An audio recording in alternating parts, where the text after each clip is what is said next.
안녕하세요. 민기 교수입니다. 이번 강의는 미국의 뉴 잉글랜드 지역의 직접 민주주의에 대해서 살펴보겠습니다. 뉴 잉글랜드 지역, 오늘 말씀드릴 그곳에 있는 가장 큰 도시는 보스턴인데, 이 지역에서 1610년 이후 사람들이 직접 자기 지역의 일을 결정하는 그 방법을 지금까지 하고 있는데, 여기에 대해서 한번 살펴보겠습니다. 우리는 타운 미팅이라는 이야기는 많이 합니다. 미국의 역사를 잠시 우리가 한번 돌이켜보자고요.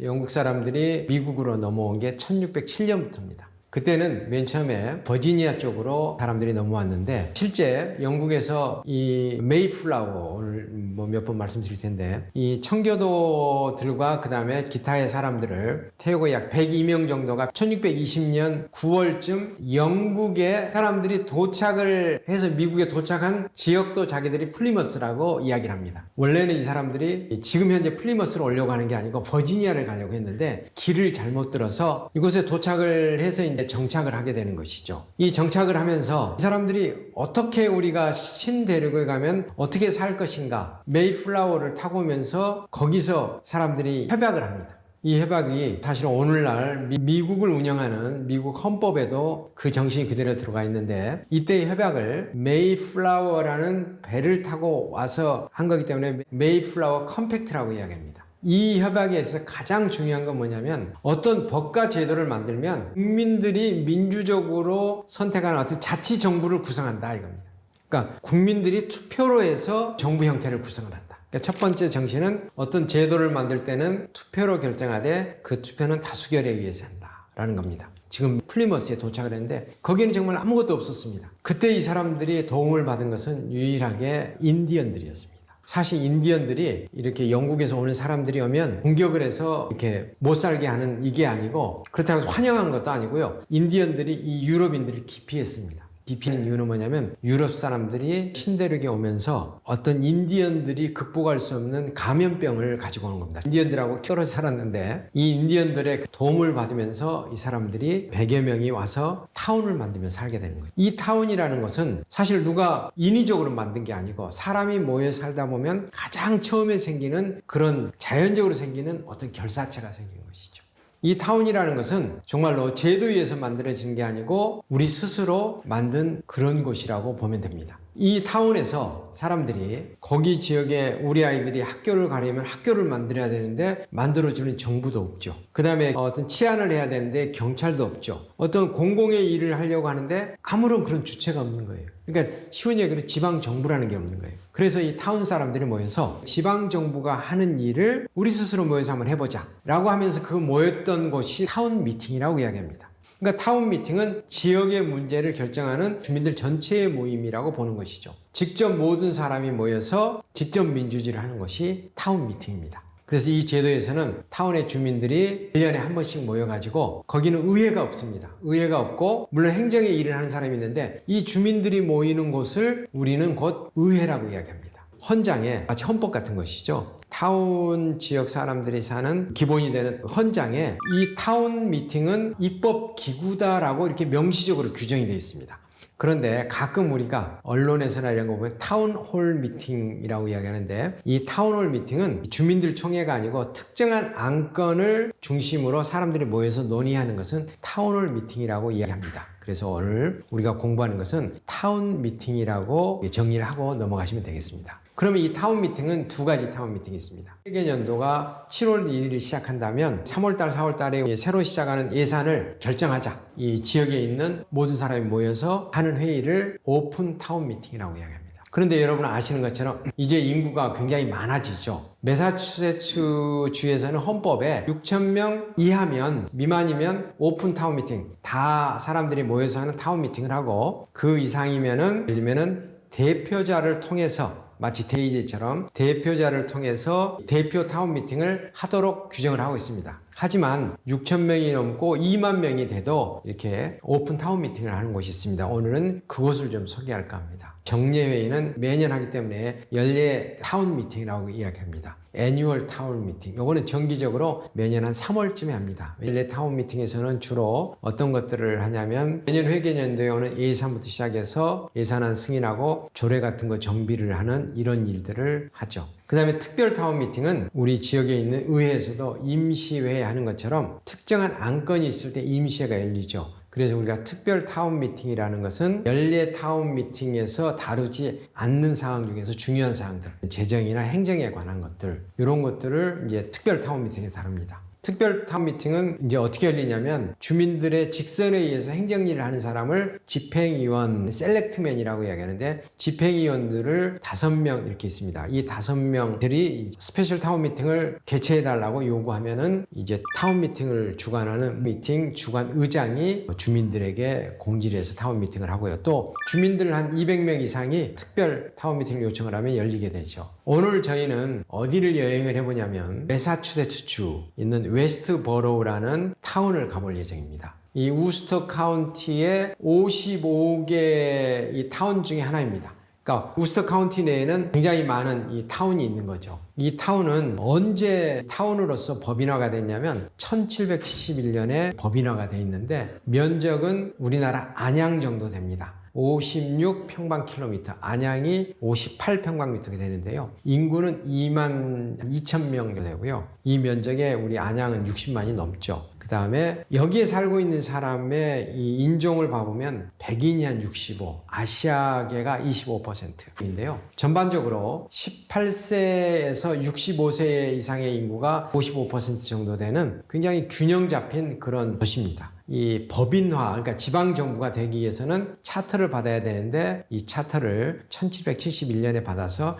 계속 개정을 합니다. 그래서 차트를 가보면 웨스트보로의 경계, 권한, 책임, 조직, 어떤 세금을 걷고 어떻게 이제 기체, 채무를 동원하고 이런 것들이 구체적으로 기록되어 있습니다. 미국 지방정부의 이해를 보시면 홈룰이라는 게 있습니다. 홈룰은 그 지역에 맞게 맞춤형으로 권한을 내려보내주는데 이 웨스트보로우의 홈룰 차트에 보면 1장에는 법인 관련된 입법기관은 어떻게 구성이 되고 선출직 공무원, 그 다음에 타운 매니저, 행정조직, 재정, 일반 규정, 행정부서, 하수처리위원회, 주민소환 이렇게 구성이 되어 있는데 여러분 여기 보시면서 제가 입법기관이라는 이야기 했죠. 웨스트보로의 입법기관은 의회를 두는 겁니까? 안 두는 겁니까? 안 두는 것이었죠. 왜냐하면 모든 주민이 모이는 주민총회가 입법기관이었죠. 웨스트보로의 주민이 직접 선출하는 이런 공직은 셀렉트맨, 타운 집행위원이 5명입니다. 이 5명인데 임기 3년인데요. 5명을 한꺼번에 선출하지 않고 올해는 1명, 내년에 2명 이런 식으로 중복이 돼서 하고 있습니다.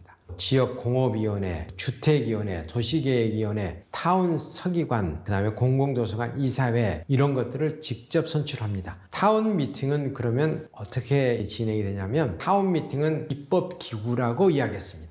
그러니까 타운 미팅에 참가하는 사람들은 모두 입법자가 되는 겁니다. 입법 권한은 타운의 모든 유권자에게 개방된 타운 미팅에서 행사되어야 한다라고 규정을 하고 있습니다. 타운 미팅이라는 게 곧 최고의 권력기관이고 의사결정기관인 것이죠. 웨스트보로우는 연례 타운 미팅과 추계 타운 미팅을 하고요. 타운에서 정하는 조례의 구체적인 사항들이 규정이 되어 있습니다. 타운 미팅에서 논의할 안건은 워런트라고 이야기합니다. 그러면 이 안건은 집행부에서 준비를 하고 이제 논의를 하는 것이죠. 대개 이런 일을 하는 데 있어서 여러 가지 사무 절차를 수행하는 사람이 굉장히 중요한 총무국장 이런 분입니다. 그러면 우리 이제 웨스트버로우에 있는 타운 핸드북에 나와 있는 타운 미팅이 어떻게 운영되고 있는가를 제가 간략하게 정리해 봤어요. 이 타운 미팅은 무엇이며 어떻게 운영되는가? 타운 미팅은 유권자는 입법자다 이런 말이 들어있고요. 조례를 제정하거나 개정하고 예산, 기금 등의 승인하는 권한들도 있습니다. 그 다음에 타운 미팅은 누가 참석을 하냐면 모든 유권자, 등록한 선거위원회에 등록한 유권자가 참여를 하는 것이죠. 거기서도 발언도 하고 참석자는 1인 1표를 갖고요. 여러 가지 정책들을 결정을 합니다. 뉴잉글랜드 지역에서 타운 미팅을 하는 사람들은 주로 타운 미팅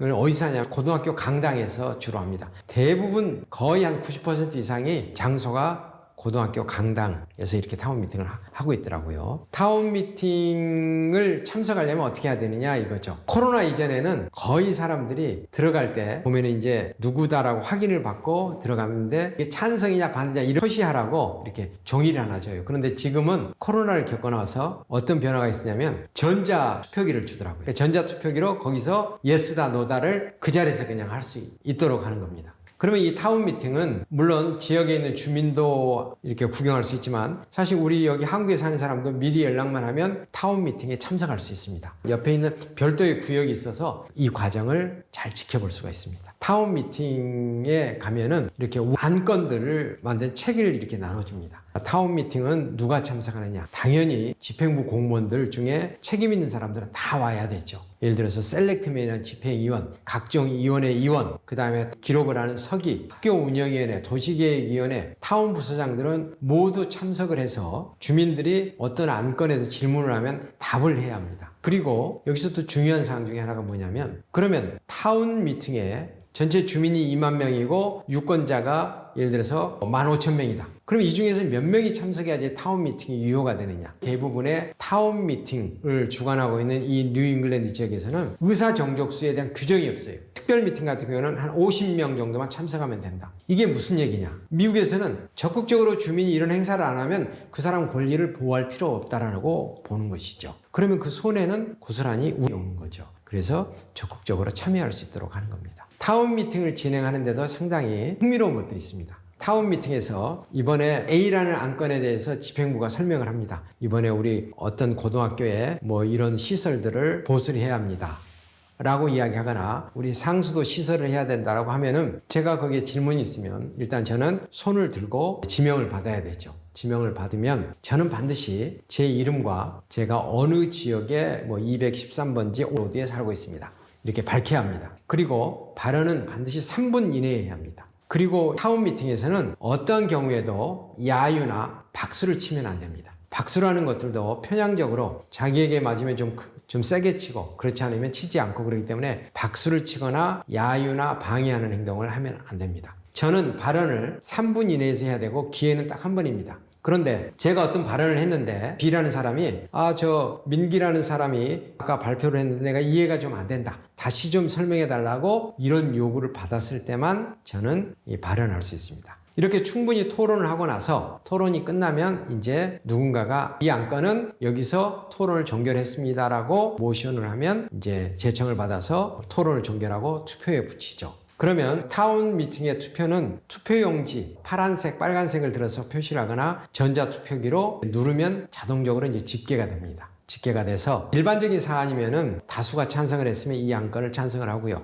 그렇지 않으면은 일반적으로 50% 플러스 1명 이상이 찬성을 해야지만 동의되는 이런 식으로 타운 미팅의 표결 내용들도 정해놓고 있습니다. 2023년에 연례 타운 미팅에서 논의를 봐보면 연례 타운 선거, 그러니까 집행위 임기가 도달하는 사람들의 선거를 그 타운 미팅에서 이루어집니다. 그 다음에 지난해에 지불을 했어야 됐는데 지불하지 않는 것들, 잉여금 이런 것들로 올해 지불해야 되는 것들 승인을 해줘야 되고요. 그리고 반복적으로 경상경비, 도로보수 매년 들어가는 거죠. 작은 기업들, 소기업들, 보조금 사업, 각종 자본시설 투자에 대한 투자 계획, 도서관 건물 보강, 하수펌프장 발전기 구입, 경찰 CCTV 설치, 테니스장, 농구장 조명시설 이런 것들에 대한 승인, 타운의 웹사이트 개선, 타운 상수도 개선, 빗물 처리 비용 수수료 조례, 물 사용 제한 조례 개정, 지역 보존위원회 구성, 도시계획 연례 타운 미팅에서 이 논의된 것들을 봐보면 큰 사안들 없습니다. 하지만 주민들과 관련된 사항들을 실제 주민들이 다 결정을 하는 것이죠. 이게 이제 주민자치의 본질이고 우리 지방자치라고 이야기하는 것이죠. 전반적으로 우리 뉴 잉글랜드 주민자치 사례를 한번 보면서 이게 우리에게 어떤 시사점을 주는지 간략하게 한번 봐보시자고요. 타운 미팅이라는 것은 참석한 사람들이 입법자이고 이 사람들이 모든 걸 결정을 하는 겁니다. 뉴 잉글랜드에서 이야기하는 타운 미팅, 이게 유사하게 스위스에 있는 개마인데 실제 이런 제도를 우리나라에 당장 우리가 제도를 도입할 수는 없죠. 상당히 어렵죠. 그렇지만 이 제도가 가지고 있는 정신이라는 건 뭐냐면 주민이 자기 지역의 일을 결정한다는 겁니다. 여기서 참여하지 않는 사람은 그 이익은 보호하지 않고 적극적으로 우리 지역의 일을 참여하는 사람들이 이 지역을 이끌어 나간다는 이런 정신은 미국이든 스위스든 우리 대한민국이든 이게 서울이든 전라북도든 다 똑같은 겁니다. 그래서 이런 것들을 우리가 어떻게 도입해서 발전시켜 볼까라는 것이죠. 우리나라 같은 경우는 상당히 이 제도가 일률적이죠. 지방자치를 한다는 것은 상당히 다양하게 해야 되는데 우리 지역의 문제를 해결하는 데 있어서 새로운 제도는 누가 가장 잘 만드냐면 그 지역 주민입니다. 그 지역 주민들이 그 지역의 창의력을 발휘해서 타운 미팅과 같은 그런 주민자치 제도를 만들어 보는 데 있어서 오늘 우리가 공부한 뉴 잉글랜드의 타운 미팅의 사례가 어떤 좋은 시사점을 제공해 줄 것으로 봅니다. 이상으로 강의를 마치겠습니다. 고맙습니다.